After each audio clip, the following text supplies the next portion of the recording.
제33장.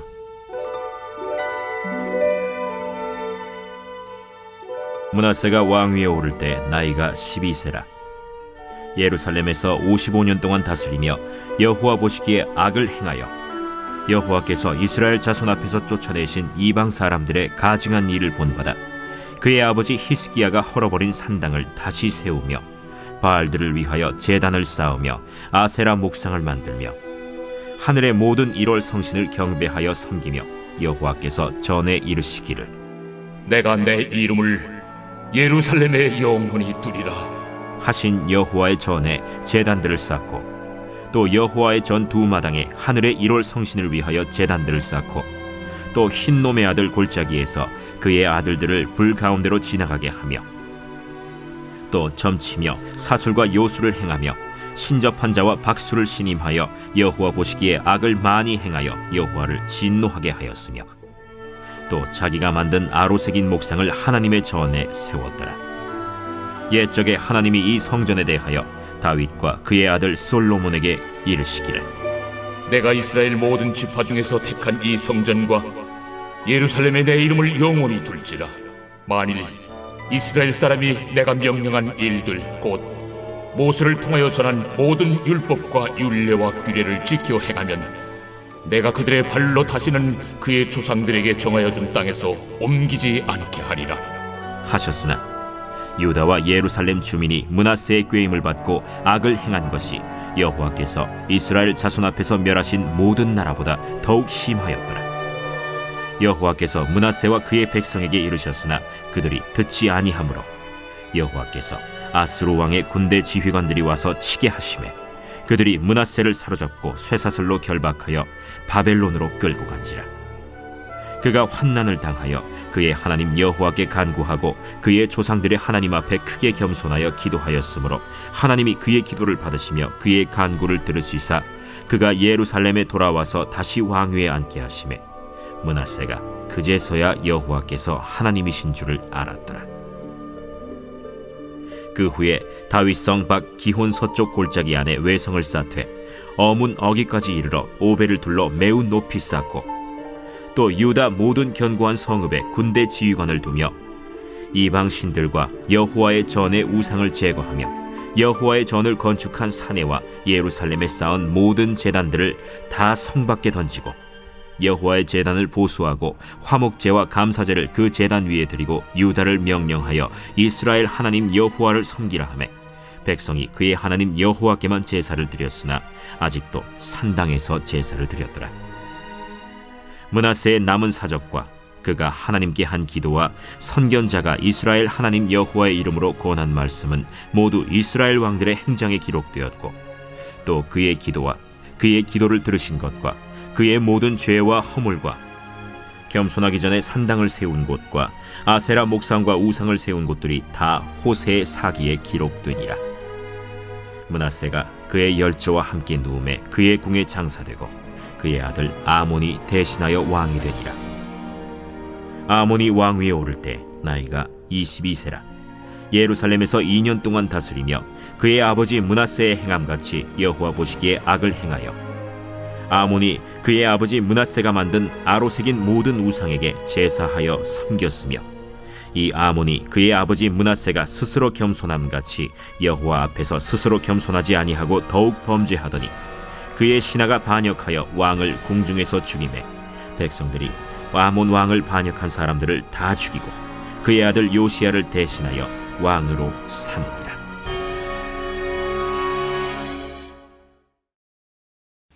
우리가 보편적으로 알기를 므낫세는 유다 중에서 가장 악한 왕으로 기록되고 있습니다.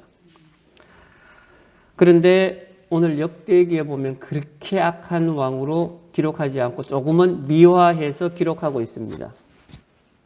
왜냐하면 이 므낫세가 가장 오랫동안 통치한 왕이며 장수한 왕으로 기록되고 있습니다.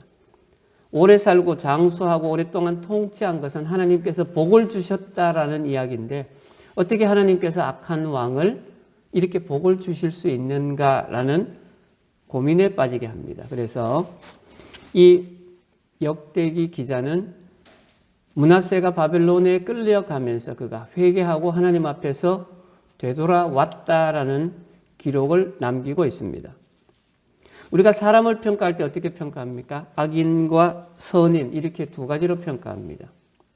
악한 사람과 선한 사람으로 우리가 한번 평가하면 거기에서 그 틀을 벗어날 수가 없습니다. 그런데 예수님께서 말씀하시기를 죄는 미워하되 사람은 미워하지 말라고 하셨습니다.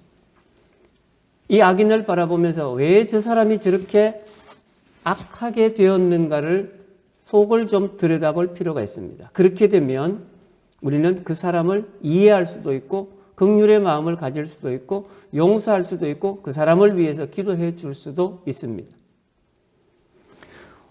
오늘 1절에 보면 므낫세가 왕위에 오를 때 나이가 12세입니다.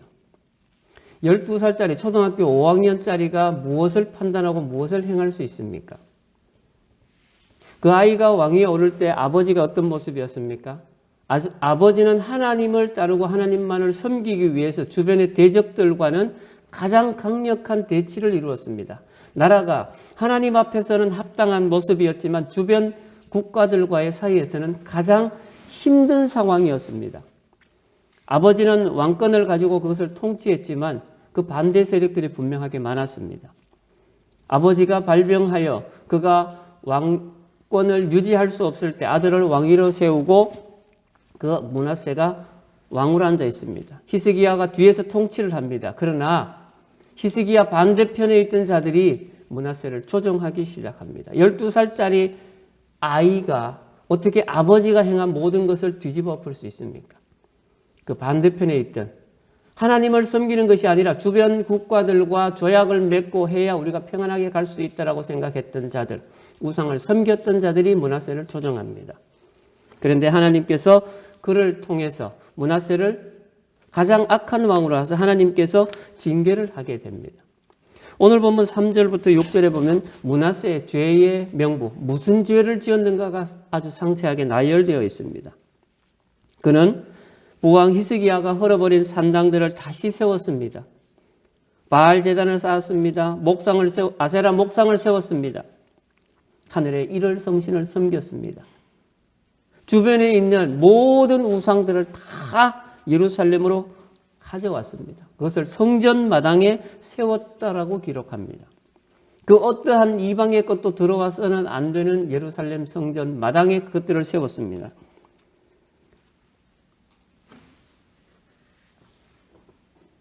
(6절에) 보시면 흰놈의 아들 골짜기에서 그의 아들들을 불 가운데로 지나가게 하고, 이건 불곰이라는 우상에게 화제를 드리는 겁니다. 자기 아들을 인신제사로 드리는 겁니다. 우리를 좀 지켜달라는 겁니다. 우리나라 전래동화 중에 심청전이 있습니다. 심청이가 어디에서 제물로 들어갔습니까?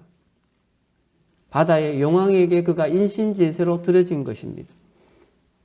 이것은 하나님께서 가장 금하신 것 중에 하나였는데 이 므낫세가 그것을 아들들이라고 말합니다. 한 명이 아니라 여러 명의 아들을 그 불곰 우상에게 드렸다는 겁니다. 그 나라가 살기 위해서, 자기가 살기 위해서. 이러한 일들로 인하여 하나님께서 그들을 징계하시는데 오늘 10절에 보면 이렇게 기록되어 있습니다. 여호와께서 므낫세와 그의 백성에게 이르셨으나 그들이 듣지 아니하므로, 하나님께서 하나님의 선지자를 보내서 므낫세와 이스라엘 백성들에게 이것은 잘못된 것이다, 우상을 섬기는 것이다, 너희들이 돌아와야 한다라고 지속적으로 말씀하셨음에도 불구하고 그들이 돌아오지 않았습니다. 그들이 선지자의 말을 듣지 않았습니다. 그랬을 때 하나님께서는 그들에게 징계를 내리시기로 결정하신 것입니다.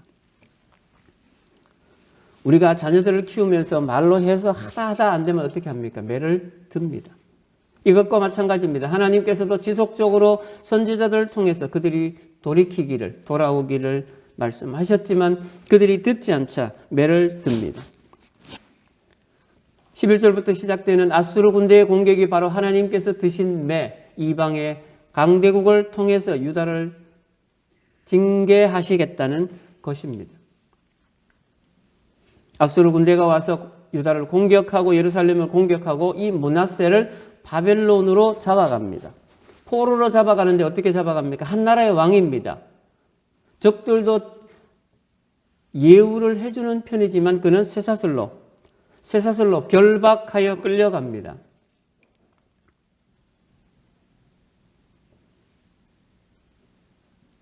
이게 어떤 모습이었을까요? 한 나라의 왕인데 쇠사슬로 결박하여 그것이 종이 끌려가듯 노예가 끌려가듯 그렇게 바벨론까지 끌려갔습니다. 얼마나 오랜 시간입니까? 12살의 왕이 되었습니다.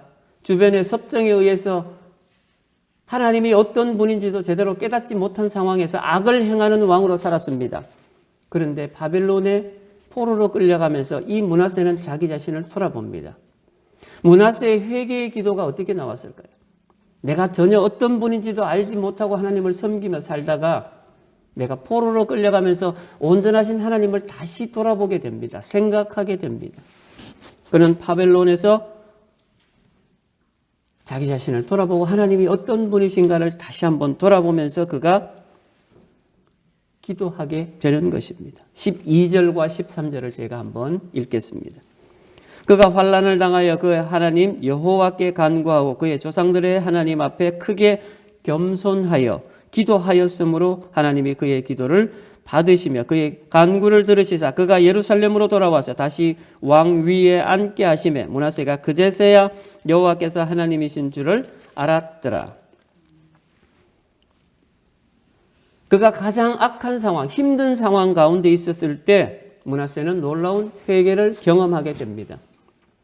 어려움은 우리들에게 무조건 나쁘다라고 할 것은 아닙니다. 이것은 종종 우리들에게 안쪽으로, 내면적으로, 외면적으로 우리를 한번 돌아보게 합니다. 그래서 변화를 갖게 합니다. 므낫세는 외적으로 하나님께 기도하고 내적으로는 낮아집니다. 겸비하면 하나님의 마음을 움직이게 하는 힘이 있습니다. 우리가 낮아지면 내가 잘났다라고 여기며 강하게 나갔는데 어느 순간 내가 아무것도 아님을 고백하고 낮췄을 때 하나님께서는 역사하시고 그것을 다시 사용하시는 것입니다. 우리 역시 그러한 삶을 살고 있습니다. 성경 가운데 찾으라면 사도 바울입니다. 그는 자신만만하게 자신이 최고인 줄 살았습니다. 그런데 그가 모든 것을 내려놓고 하나님 앞에 겸비하게 되자 하나님은 그를 최고의 일꾼으로 사용하셨습니다. 므낫세가 기도하고 하나님 앞에서 회개하고 이제는 올바로 하나님만을 섬기며 살겠습니다라고 결단하자 하나님은 그를 회복시켜 주셨습니다. 하나님께서 그에게 은혜를 부어주신 것입니다. 우리가 교회에서 어려운 일들을 당할 때, 가정마다 어려운 일들을 당할 때 목사님들이 하시는 말씀이 무엇입니까? 기도합시다. 무엇을 기도합니까? 이 모든 환난이 어디서부터 왔는가? 내가 하나님 앞에 낮아져야 하기 때문에 하나님 앞에 기도하며 하나님의 은혜를 간구하는 것입니다. 우리가 문제를 해결하려고 하는 것이 아니라 하나님께서 그 문제를 살피시고 해결하시도록 하나님 앞에 맡겨드리는 것입니다. 므낫세는 바벨론 포로의 상황에서 자기 자신을 돌아본 것입니다. 자신이 어떻게 살아왔는가?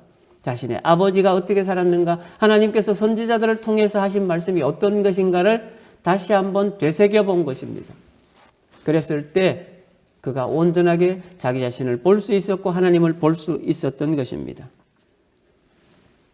그렇게 므낫세가 돌아와서 모든 것이 회복되었을 때 그는 이제 하나님을 섬기는 자로 아버지처럼 살아가기 위하여 개혁을 하는 것입니다. 그 개혁 내용이 14절부터 17절에 적혀 있습니다. 우리가 회복하기 위해서는 무엇을 해야 합니까? 내 안에 들어와 있던 모든 악한 것들을 다 걷어내야 합니다. 므낫세가 모든 것을 다 걷어냅니다. 그러면서 아버지 때에 이루었던 하나님을 섬기는 모든 방식을 돌아오게 됩니다. 그래서 성경이 적법한 모든 희생 제사를 회복했다라고 기록합니다. 하나님을 온전하게 섬기는 것, 하나님 앞에 온전하게 나아가는 것들이 분명하게 필요한 것입니다. 므낫세는 분명 하나님을 떠나서 백성들을 미혹하게 했습니다. 그래서 하나님을 떠나게 만들었습니다. 그렇지만 그가 힘들고 어려운 상황 가운데 있을 때 하나님을 찾을 수 있었고 하나님께 기도할 수 있었고 하나님을 만날 수 있었습니다. 그런 말미암아 그를 최악의 상황에서 하나님께서는 버려두지 않으시고 그를 다시 회복시키셨고 하나님께서 그를 다시 원래 자리로 돌아오게 만드셨습니다. 우리는 살아가면서 힘들고 어려운 일들을 분명하게 겪을 수 있습니다. 그 상황에서 많은 분들이 하나님을 원망하고 하나님 왜 저에게 이런 일이 일어납니까? 라고 이야기할 수 있습니다. 그러나 우리 자신을 먼저 돌아볼 수 있는 겸손의 마음을 가지시기를 소망합니다. 그래서 왜 이러한 일들이 왔으며 이 일들을 통해서 하나님께서 내게 주시고자 하는 것이 어떤 것인지를 발견할 수 있을 때 우리는 하나님 앞에 온전하게 기도하며 나아갈 수 있고 하나님을 우리의 입술로 고백할 수 있습니다. 온전하신 하나님, 전능하신 하나님, 우리의 전부이신 하나님을 우리가 입술로 고백할 때 하나님께서는 우리에게 있는 아주 작은 문제 그것들까지도 다 해결하시며 우리들을 온전하게 하나님의 자녀로 우뚝 세우시고 하나님께서 우리를 통하여 이루실 일들을 다 이루어 가실 것입니다. 여러분들의 삶에서 그러한 것들을 경험하는 귀한 주의 자녀 되기를 소망합니다. 기도하겠습니다. 사랑의 하나님 감사합니다. 우리가 온전하게 하나님을 믿는다. 믿고자 합니다. 그러나 우리가 넘어지고 실패하고 좌절할 수밖에 없습니다.